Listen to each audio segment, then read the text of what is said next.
Hello and welcome to commerce classes. तो आज हम डिस्कस करने वाले हैं एचटेट पीजीटी कॉमर्स 2023 की पार्ट नंबर 9 में। इसमें हम डिस्कस करने वाले हैं मेनली कैश फ्लो और फंड फ्लो के बारे में। इनका मीनिंग क्या होता है, ऑब्जेक्टिव क्या होता है, किस तरीके से हम इसको प्रिपेयर करते हैं और क्या क्या इसमें कंटेंट हम शामिल करते हैं। तो ये सब आज हम इसमें डिस्कस करने वाले हैं। तो चलिए शुरू करते हैं हमारे इस सेशन को। अगर आपको वीडियो पसंद आती है तो आप लाइक करना, शेयर करना और सब्सक्राइब करना चैनल को बिल्कुल भी मत भूलिएगा। तो चलिए शुरू करते हैं। ठीक है, सबसे पहले हमारे पास आता है यहाँ पे cash flow analysis. Cash flow जैसे कि नाम से ही हमें यहाँ पे क्या दिख रहा है, कैश से रिलेटेड हमें यहाँ पे सारी चीज़ें यहाँ पे लेके चलनी है। और क्या कहा गया है, कैश फ्लो यानी कि कैश का आना और जाना। बेसिकली ये इस चीज़ पर डिपेंड करता है। तो कैश फ्लो एनालिसिस में हम क्या देखेंगे कि हमारे पास कितना तो कैश आता है, यानी कि कितना तो कैश इन होता है और कितना कैश हमारे पास आउट होता है, और इन दोनों का जो डिफरेंस होता है उसको हम बोलते हैं नेट कैश। ठीक है, तो ये चीज़ हम यहाँ पे डिस्कस करने वाले हैं कि हमारे पास जो कैश आ रहा है या फिर हमारे पास कैश जा रहा है वो किन किन रिसोर्सेज के थ्रू तो हमारे पास कैश आ रहा है और कहाँ कहाँ हम उसको यूटिलाइज कर रहे हैं। ठीक है, तो वो चीज़ हम यहाँ पे कैश फ्लो एनालिसिस में डिस्कस करने वाले हैं। तो देखिए एक्चुअल में क्या होता है कैश फ्लो एनालिसिस में, जो भी होता है कैश इनटू कि कितना कैश हमारे पास आया है और cash out of the business कि कितना कैश हमारे यहाँ से गया है, यही क्या कहलाएगा यहाँ पे, कैश फ्लो एनालिसिस कहलाएगा। आगे क्या कहा गया है, the flow of cash into the business is called cash inflow.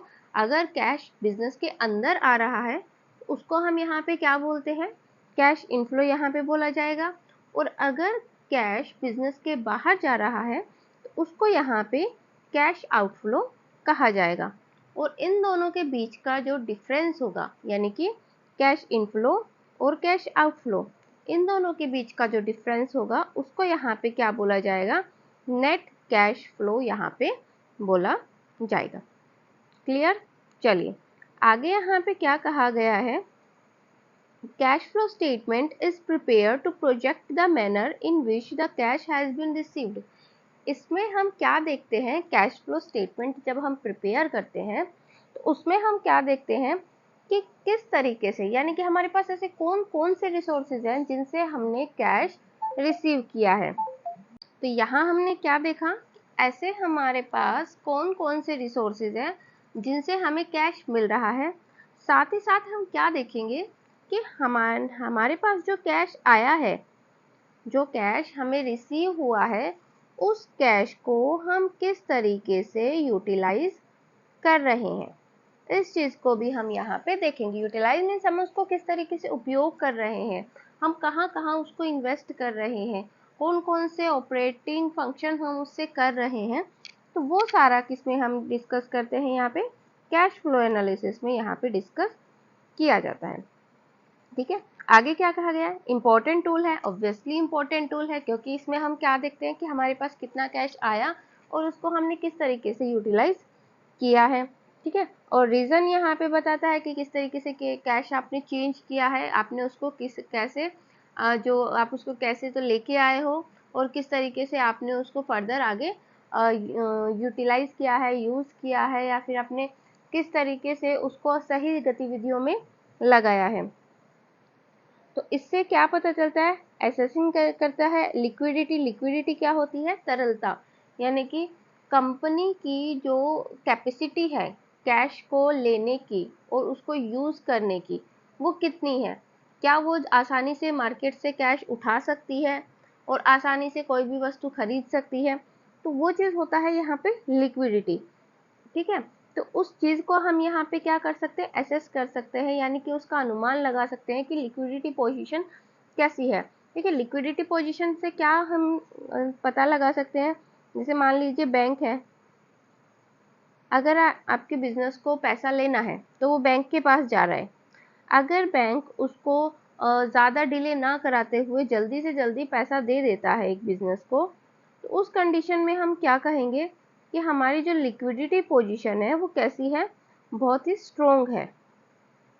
लेकिन अगर हमें यहाँ पे पैसा जनरेट करने में दिक्कतें आ रही है या फिर हमारा जो टाइम पीरियड है वो बहुत ज़्यादा क्या हो रहा है, इंक्रीज हो रहा है, तो उस कंडीशन में हम क्या मान के चलेंगे कि जो हमारी लिक्विडिटी पोजीशन है वो कैसी है, वो सही नहीं है। ठीक है, तो यहाँ पे क्या बताया गया, लास्ट में हमारे पास 3 एक्टिविटीज दी हुई है जिनसे हम क्या करते हैं, कैश का इनफ्लो होता है हमारे बिजनेस में और कैश का आउटफ्लो भी होता है। तो ये 3 एक्टिविटीज जो बेसिकली होती है ऑपरेटिंग, इन्वेस्टिंग और फाइनेंशिंग, इन तीनों एक्टिविटीज को हम यहाँ पे डिस्कस करेंगे। ठीक है, चलिए यहाँ पे हमारे पास एक परफॉर्मा दिया हुआ है जिसमें हमारी जो तीनों तरह की एक्टिविटीज है, ऑपरेटिंग एक्टिविटीज, इन्वेस्टिंग एक्टिविटीज और साथ ही साथ फाइनेंशिंग एक्टिविटीज, इनको यहाँ पे डिटेल में एक्सप्लेन किया हुआ है। तो इन सबको हम यहाँ पे समझेंगे। देखिए कैश फ्लो, इनफ्लो किससे हो रहा है और आउटफ्लो किस किस से हो रहा है। तो ये बेसिकली हमारे पास 3 तरह की ही एक्टिविटीज है। इनमें ही कुछ ऐसे आइटम होंगे जिससे हमारे बिजनेस में जो कैश है वो आएगा, और इनमें ही कुछ ऐसे आइटम होंगे जिनमें जो कैश है हमारे बिजनेस से जाएगा। ठीक है, देखिए सबसे पहले हमारे पास यहाँ पे आता है कैश रिसिप्ट फ्रॉम कस्टमर्स। अब देखिए कस्टमर्स कौन होते हैं, हमारे ग्राहक होते हैं। अब हम अपना माल ग्राहकों को बेचेंगे तो हमारे पास क्या होगा, पैसा आएगा, यानी कि यहाँ पे क्या हो रहा है, कैश का इनफ्लो हो रहा है। और इनफ्लो हो रहा है तो यानी कि हमारे पास कैसी टर्म हो जाएगी, पॉजिटिव टर्म ये हमारे पास यहाँ पे हो जाएगी। इसके बाद हमारे पास जैसे यहाँ पे आता है कैश पेड टू सप्लायर और एम्प्लॉइज। अब सप्लायर कौन होते हैं, हमारे क्रेडिटर्स होते हैं। ठीक है, यानी कि जो हमें माल का सप्लाई करते हैं वो हमारे कौन होते हैं, सप्लायर्स होते हैं। उनको हम क्या करते हैं, वो हमें माल सप्लाई कर रहे हैं, हम उनको पैसा देंगे। अगर हम उनको पैसा दे रहे हैं तो कैश क्या होगा, आउटफ्लो होगा। तो यहाँ पे ये कैसी टर्म हो जाएगी, नेगेटिव हो जाएगी। अगर एम्प्लॉयज़ के रिलेशन में देखें तो एम्प्लॉयज़ को भी हमें क्या देनी पड़ती है, सैलरी देनी पड़ती है। इसमें भी क्या होगा, हमारा पैसा जाएगा, और जाएगा तो ये भी हमारे पास कैसी टर्म हो जाएगी, नेगेटिव टर्म यहाँ पे हो जाएगी। नेक्स्ट हमारे पास आता है cash generating from operating activities. Operating activities क्या होती है, ये बिजनेस से रिलेटेड ही एक्टिविटीज होती है। बेसिकली इससे क्या होता है, हमारे बिजनेस में पैसा आता है। जिसे हम कह सकते हैं कमीशन हमने कुछ रिसीव किया है, इस तरीके से हम कह सकते हैं, या अदर कोई टाइप की रिसिप्ट हो गई तो वो हम यहाँ पे इंक्लूड कर लेते हैं। यानी कि बिजनेस के ऑपरेशन से ही हमें कुछ ना कुछ पैसा यहाँ पे, सेल्स को भी हम यहाँ पे इंक्लूड कर सकते हैं, बट यहाँ पे हमने क्या किया है, पहले ही हम कस्टमर को यहाँ पे ले चुके हैं तो वही हमारे सेल्स में इंक्लूड हो जाएंगे। तो इसमें हम आप अदर वाली एक्टिविटीज यहाँ पे डाल सकते हो जिनसे हमें कैश मिल रहा है। पॉजिटिव टर्म है, ठीक है, प्लस हो जाएगा। इनकम टैक्स पेड, देखो पेड लिखा ही हुआ है कि इनकम टैक्स पेड, यानी कि कुछ पेमेंट हम यहाँ पे कर रहे हैं, पेमेंट कर रहे हैं मतलब पैसा जा रहा है, और अगर पैसा जा रहा है तो हमारी कैसी टर्म हो जाएगी, ये नेगेटिव टर्म हो जाएगी। कुछ हमारे पास जैसे एक्स्ट्रा ऑर्डिनरी आइटम होते हैं उनको हम यहाँ पे क्या कर लेते हैं, प्लस माइनस कर लेते हैं। ठीक है, तो इस तरीके से हमारे यहाँ पे क्या होता है, फिर net cash from operating activities यहाँ पे निकल करके आ जाता है। यानी कि जो प्लस प्लस वाले हैं जिनसे हमारे पास कैश आ रहा है उनको हम ऐड करते जाएंगे, और जिनसे हमारे जो बिजनेस में कैश का क्या हो रहा है, यहाँ पे आउटफ्लो हो रहा है, उनको हम क्या करेंगे, वहाँ पे माइनस कर देंगे। तो इस तरीके से यहाँ पे क्या हो जाएगी, हमारी जो ऑपरेटिंग एक्टिविटीज़ हैं उनसे जो नेट कैश का फ्लो हो रहा है वो हम यहाँ पे कैलकुलेट कर पाएंगे। नेक्स्ट हमारे पास जैसे आ रहा है यहाँ पे इन्वेस्टिंग एक्टिविटीज़। अब देखिए सीधा सीधा सा बात है कि इन्वेस्टमेंट आप किस में करते हो, आप एसेट्स में करते हो, आप एसेट्स में कर रहे हो, आपने कुछ इन्वेस्टमेंट परचेज कर लिए हैं, अपने स्टॉक वगैरह कुछ परचेज कर लिए हैं, तो वो भी आपके क्या है, इन्वेस्टमेंट ही है। ठीक है, तो इस तरीके से आप इन्वेस्टमेंट कर रहे हो यहाँ पे। अब इन्वेस्टमेंट में क्या हो गया, आपने जैसे परचेज कर लिया फिक्स एसेट्स का, आपके बिजनेस से पैसा क्या हुआ है, परचेज आप कर रहे हो, कैश आपका जा रहा है, कैश जा रहा है तो कैसा हो जाएगा, ये नेगेटिव टर्म हो जाएगा। ठीक है, ऐसे ही आपने क्या किया है, आपने फिक्स एसेट्स को सेल कर दिया है। अब सेल किया है तो कुछ पैसा आपके पास आएगा, और अगर पैसा आ रहा है तो वो कैसा है, पॉजिटिव टर्म है। ऐसे ही आपने परचेज किए हैं इन्वेस्टमेंट, वो क्या है आपके लिए खर्चा हो गया, तो आउटफ्लो हो गया, तो उसको माइनस कर देंगे। सेल कर रहे हैं तो प्लस हो जाएगा क्योंकि पैसा आएगा। इंटरेस्ट आपने रिसीव किया है इन्वेस्टमेंट पे, तो वो कैसा है आपका इनकम, कुछ हो रहा है, कुछ कैश का इनफ्लो हो रहा है, तो उसको हम यहाँ पे पॉजिटिव दिखा देंगे। डिविडेंड आपने रिसीव किया है तो वो भी आपका कैसा हो जाएगा, यहाँ पे पॉजिटिव हो जाएगा। तो इस तरीके से अगर कैश आपके बिजनेस में आ रहा है किसके थ्रू, इन्वेस्टमेंट एक्टिविटीज के थ्रू, तो वो सारे आइटम प्लस हो जाएंगे, और अगर कैश जा रहा है तो वो सारे आइटम यहाँ पे माइनस हो जाएंगे। लास्ट में हमारे पास यहाँ पे निकल करके आएगा net cash from investing activities. ठीक है, चलिए लास्टली हमारे पास आता है यहाँ पे cash flow from financing activities. अब देखिए फाइनेंशिंग एक्टिविटीज में हमारे पास क्या क्या इंक्लूड होते हैं, जो भी हमारे जो शेयर कैपिटल हो गई, इसके अलावा हमारे पास जो भी हमारे डिबेंचर्स हो गए, हमारे लॉन्ग टर्म लोन्स हो गए, तो वो हमारे यहाँ पे इंक्लूड कर दिए जाते हैं।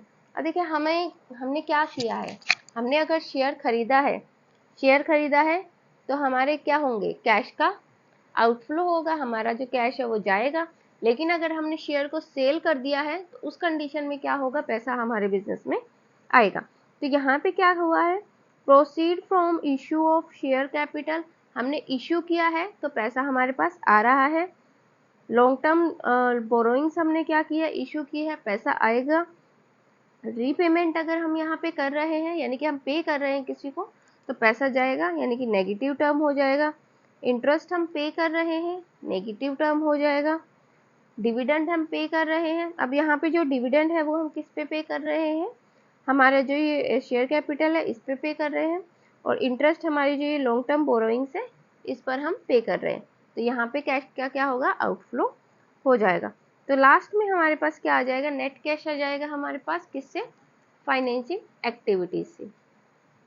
यहाँ पे ऑपरेटिंग एक्टिविटीज के नेट कैश को, इन्वेस्टिंग के एक्टिविटीज के नेट कैश को, और फाइनेंसिंग एक्टिविटीज के नेट कैश को ऐड करके हम यहाँ पे क्या पता लगा सकते हैं कि नेट कैश फ्लो, यानी कि कैश हमारे पास कितना बचा हुआ है बिजनेस में at the end of period, वो हम यहाँ पे कैलकुलेट कर सकते हैं। इस तरीके से हम यहाँ पे क्या प्रिपेयर करने वाले हैं, कैश फ्लो स्टेटमेंट ये हम प्रिपेयर करते हैं। आई होप कि आपको ये समझ में आ गया होगा। चलिए नेक्स्ट चलते हैं, हमारे पास ये आता है हमारे पास फंड फ्लो स्टेटमेंट। अब देखिए फंड फ्लो नाम से ही क्या पता चल रहा है कि बहुत सारा पैसे, यानी कि फंड का यहाँ पे क्या हो रहा है, आउटफ्लो हो रहा है और इनफ्लो होने वाला है। इसको हम बहुत ही इजीली लैंग्वेज में समझे तो ये रिलेटेड किससे होता है, वर्किंग कैपिटल से ये रिलेटेड होता है। जैसे कैश फ्लो हमारा किससे रिलेटेड था, बेसिकली कैश से रिलेटेड था, और ये हमारा किससे रिलेटेड है, वर्किंग कैपिटल से। यानी कि वर्किंग कैपिटल में किसी भी तरीके का कोई भी क्या होता है, चेंज होता है, तो वो किससे रिलेटेड होता है, यहाँ पे जो फंड फ्लो स्टेटमेंट होता है उससे ये रिलेटेड माना जाएगा। इसमें भी हम क्या देखते हैं, इसमें भी हम वही देखते हैं कि हमारे पास सोर्सेज ऑफ फंड क्या क्या हैं, यानी कि कौन कौन से ऐसे आइटम हैं जिनसे हमें क्या मिल रहा है, फंड मिल रहा है, और कौन कौन से ऐसे एप्लीकेशन है जहाँ पे हम क्या कर रहे हैं, उस फंड को यूटिलाइज कर रहे हैं या फिर उस फंड को हम यूज कर रहे हैं। यही चीज फंड फ्लो स्टेटमेंट में बताई जाएगी। एक बार इसके डेफिनेशन पढ़ लेते हैं। A fund flow statement is a statement prepared to analyze the reason for change in the financial position। अब फाइनेंशियल पोजीशन की अगर हम बात कर रहे हैं तो फाइनेंशियल पोजीशन में क्या आता है, बेसिकली हमारे पास हमारा जो बैलेंस शीट होती है वो आती है, उसी से हमें क्या पता चलता है कि कंपनी की फाइनेंशियल पोजीशन किस तरीके की है। तो क्या बताता है ये, portray the inflow and outflow fund, यानी कि ये क्या बताएगा कि इनफ्लो किस तरीके से हुआ है फंड का और आउटफ्लो किस तरीके से हुआ है। यहाँ पे सोर्सेज ऑफ फंड और एप्लीकेशन ऑफ फंड को हम यहाँ पे डिस्कस करने वाले हैं। साथ ही साथ यहाँ पे क्या एक्सप्लेन करेगा, change in working capital position of A company, यानी कि जो वर्किंग कैपिटल है उसमें किस तरीके का चेंज हुआ है उस चीज़ को भी ये रिफ्लेक्ट करने का काम यहाँ पे करता है। नेक्स्ट हमें यहाँ पे क्या बताया गया, फंड फ्लो स्टेटमेंट के बारे में वही दो चार बातें बताई गई है। Change in fund of business transaction, यानी कि बेसिकली वर्किंग कैपिटल में किस तरीके का चेंज हुआ है वो यहाँ पे एक्सप्लेन करता है।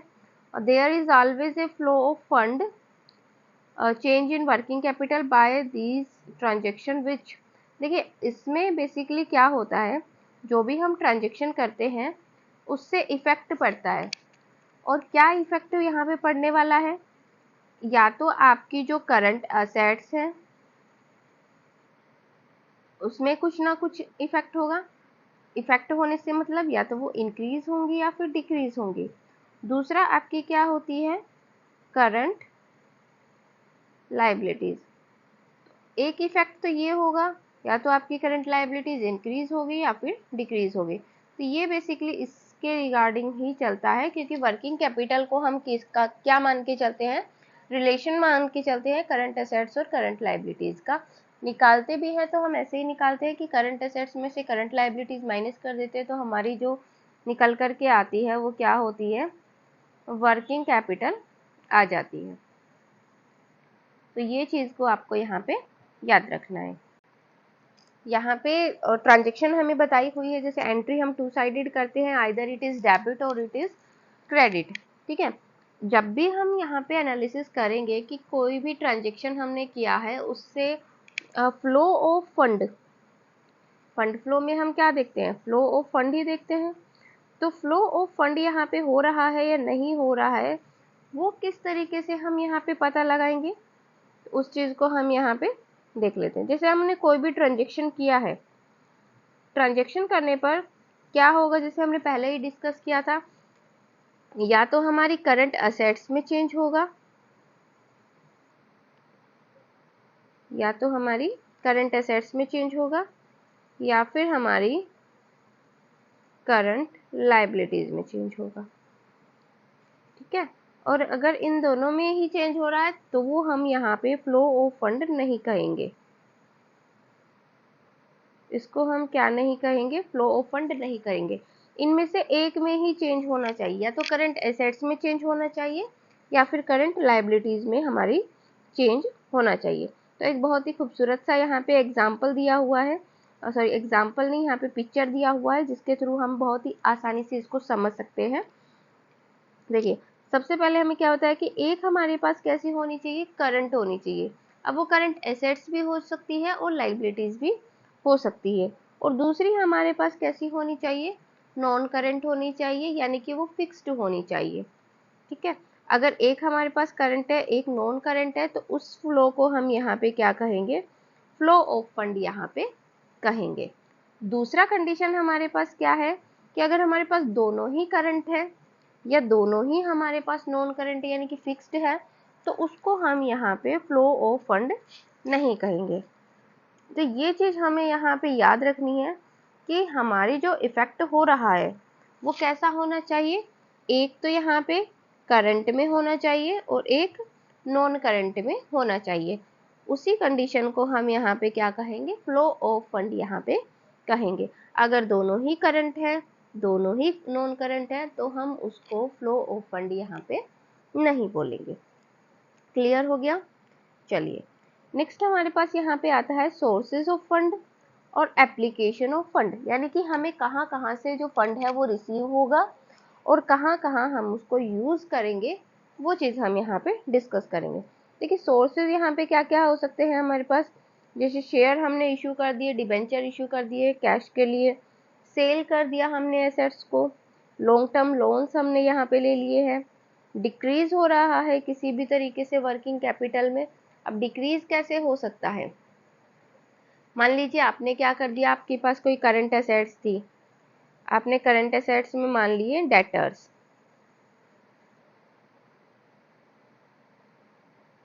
और डेटर्स के आपने क्या कर लिया है यहाँ पे, और डेटर्स में आपके कुछ निकल आए हैं बैड डेब्ट्स। तो अब बैड डेब्ट्स को तो आपको माइनस करना पड़ेगा। अगर आपने बैड डेब्ट्स क्या किए हैं, माइनस किए हैं, तो उस कंडीशन में आपकी जो करंट एसेट्स है वो यहाँ पे कम हो जाएगी। और अगर करंट एसेट्स यहाँ पे कम होगी तो आपका जो ये वर्किंग कैपिटल है वो भी यहाँ पे कैसा हो जाएगा, डिक्रीज हो जाएगा। ठीक है, तो कोई भी डिक्रीज होता है वर्किंग कैपिटल में, वो क्या है हमारे लिए, सोर्सेज ऑफ फंड है। फंड फ्रॉम ऑपरेशन, ऑपरेशंस क्या है, अब देखिए जब हमने डेटर्स है, डेटर्स को हमने कैश में कन्वर्ट कर दिया, तो वो भी हमारे पास क्या है, सोर्सेज है। कैश में कैसे कन्वर्ट करेंगे उसको, जैसे मान लीजिए हमारे देनदार थे, उन्होंने हमें पैसा दे दिया, तो कैश हमारे पास क्या हो गया, इन हो गया। ठीक है, इसके अलावा फंड फ्रॉम ऑपरेशन, कोई भी ऑपरेशन हम कर रहे हैं बिजनेस से रिलेटेड, यानी कि सेल हमने किया है, कस्टमर से हमें कुछ पैसा रिसीव हो रहा है, तो वो भी हमारे पास यहाँ पे क्या है, सोर्सेज ऑफ फंड है। अब हम किस किस तरीके से इसको यूज कर सकते हैं उसको भी हम यहाँ पे देख लेते हैं। जैसे हमारे पास रिडम्पशन हम कर सकते हैं यहाँ पे शेयर्स और डिबेंचर्स का, परचेज हम कर सकते हैं फिक्स असेट्स, रिपेमेंट हम कर सकते हैं लोन्स की, इंक्रीज हो गया किसी भी तरीके का वर्किंग कैपिटल में, डिविडेंड टैक्स हमने पे कर दिया है, तो ये हमारे पास क्या हो सकती है, एप्लीकेशन हो सकती है। नेक्स्ट हमारे पास यहाँ पे क्या दिया हुआ है, फंड फ्लो स्टेटमेंट का यहाँ पे परफॉर्मा दिया हुआ है कि कहाँ कहाँ हमें यूज करना है और कहाँ कहाँ हमारे सोर्सेज है। तो वही सब बातें बताई हुई है। इश्यू कर सकते हैं हम शेयर कैपिटल को, डिबेंचर्स को इश्यू कर सकते हैं, लॉन्ग टर्म लोन्स हम ले सकते हैं, फिक्स असेट्स हम सेल कर सकते हैं, इन्वेस्टमेंट हम सेल्स कर सकते हैं, नॉन ट्रेडिंग इनकम हम हमारे यहाँ पे हो गई, नॉन ट्रेडिंग यानी कि जो हमारे जर्नल ऑपरेशन से नहीं हो रही है, और ये हमारा ट्रेडिंग प्रॉफिट हो गया यानी कि हमारी जो बिजनेस के ऑपरेशन से हो रही है। ठीक है, साथ ही साथ यहाँ पे हम क्या लिख सकते हैं, डिक्रीज इन वर्किंग कैपिटल लिख सकते हैं। नेक्स्ट हमारे पास एप्लीकेशन में वही redemption of share capital, preference share यहाँ पे हम लिखेंगे, क्योंकि इक्विटी शेयर्स को तो हम लास्ट में हम क्या करते हैं, उनको रिपेमेंट करते हैं, अगर पैसा बच जाता है तो, अगर नहीं बचता है तो हम नहीं करते हैं। रिडम्पशन हो गया यहाँ पे डिबेंचर्स का, लोन हमने पेमेंट कर दिया, फिक्स असेट्स हमने खरीद लिया या फिर इन्वेस्टमेंट हमने खरीदा है, कोई भी हमने डिविडेंड पे किया है, नॉन ट्रेडिंग एक्सपेंसेस हो गए हमारे, और ये हमारा हो गया फंड लॉस्ट इन ऑपरेशन यानी कि कोई खर्चा हमने किया है, पेमेंट ऑफ टैक्सेस हो गया, साथ ही साथ इंक्रीज इन वर्किंग कैपिटल। तो इनका टोटल हमारे पास यहाँ पे कैसा आना चाहिए, इक्वल आना चाहिए। लास्टली हमारे पास यहाँ पे क्या आते हैं, ऑब्जेक्टिव क्या है फंड फ्लो एनालिसिस के, वो हम यहाँ पे डिस्कस करेंगे। तो सबसे पहले हमारे पास यहाँ पे आता है, helps in knowing the change in the companies financial position, यानी कि कंपनी की जो फाइनेंशियल पोजीशन है उसमें किस तरीके का चेंज हुआ है वो हमें फाइंड आउट हो जाता है, किससे, फंड फ्लो एनालिसिस से हम कर सकते हैं। क्योंकि इसमें बेसिकली हम क्या, हमारी जो भी चेंज हो रहा है, हमारी एसेट्स में हमने कितना परचेज किया, लाइबिलिटीज में किस तरीके का चेंज हुआ है, वो सब हम यहाँ पे डिस्कस करते हैं। तो जो हमारी जो दो बैलेंस शीट है अकाउंटिंग पीरियड में, उनमें किस तरीके का चेंज हुआ है वो हम यहाँ पे एनालिसिस कर सकते हैं। प्रॉफिट नॉन ऑपरेटिंग हमने यहाँ पे हमने बात की थी कि कुछ हमारे पास यहाँ पे non trading fund from operations भी था, तो इससे हमें क्या पता चलेगा कि ऑपरेशनल पोजीशन कैसी है, किस तरीके की है, प्रॉफिट अर्न करने में कितनी है, बेनिफिट होगा या नहीं होगा, इस चीज़ को भी हम यहाँ पे क्या कर सकते हैं, एनालिसिस कर सकते हैं। Proper allocating of the resources, इससे हम क्या कर सकते हैं, हमारे जो भी रिसोर्सेज हैं उनका हम प्रॉपर एलोकेशन कर सकते हैं, यानी कि हमारे पास जो कैश आया है उसको हम किस तरीके से हम यूज़ कर सकते हैं, उस चीज़ को हम यहाँ पे देख सकते हैं। साथ ही साथ यहाँ पे हमारे क्या है, to evaluate the financial withstanding of the company, यानी कि कंपनी जो है अपनी कितनी पावर है उसके पास, वो किस तरीके से अपने जो रिसोर्सेज को यूज़ कर रही है, उसकी क्या क्या ताकतें हैं, उस चीज़ को हम यहाँ पे मेज़र कर सकते हैं। और अगर देखिए बेसिकली क्या होता है, अगर एक कंपनी इजीली क्या कर रही है, कैश जनरेट कर रही है, या फिर उसको क्या मिल रहा है, फंड यहाँ पे मिल रहे हैं, तो हम क्या मान के चलते हैं कि वो बहुत ही स्ट्रोंग है, उसकी क्या है, ये स्ट्रेंथ है, इसको हम यहाँ पे क्या मानते हैं, स्ट्रेंथ मानते हैं। वहीं दूसरी ओर अगर हम इसका अपोजिट कर दें कि वो फंड जनरेट नहीं कर पा रही है, तो उसको हम यहाँ पे क्या मान के चलते हैं, वीक कंपनी यहाँ पे मान करके चलते हैं। तो इससे भी ये भी पता चल जाता है कि किस, अगर वो उसके रिसोर्सेज अच्छे हैं, वो सोर्स बहुत जल्दी से क्या कर सकती है, एक्वायर कर सकती है, तो ये कंपनी की क्या है, स्ट्रेंथ हो जाएगी। वाइस वर्सा अगर वो नहीं कर पा रही है फंड को जनरेट, तो वो क्या हो जाएगी, उसके लिए वीकनेस हो जाएगी। ठीक है, चलिए नेक्स्ट हमारे पास यहाँ पे दिया हुआ है fund flow statement act as a future guide, यानी कि वो हम फंड फ्लो स्टेटमेंट हमारे यहाँ पे फ्यूचर में हम किस तरीके से हमारा जो बिजनेस चलने वाला है, हमारी पोजीशन किस तरीके से होने वाली है, उस चीज़ को भी हम यहाँ पे देख सकते हैं। तो रिफ्लेक्ट करता है all detail regarding historical change that have been taken place in the company's working capital or net assets in a particular accounting period, यानी कि जो भी हमारी वर्किंग कैपिटल में चेंज हुआ है या असेट्स में चेंज हुआ है, उस चीज़ को हम यहाँ पे देख सकते हैं। और इसी के बेस पर हम क्या कर सकते हैं, फ्यूचर हमारा किस तरीके का होने वाला है, फ्यूचर के गोल हम किस तरीके से क्या कर सकते हैं, डिसाइड कर सकते हैं।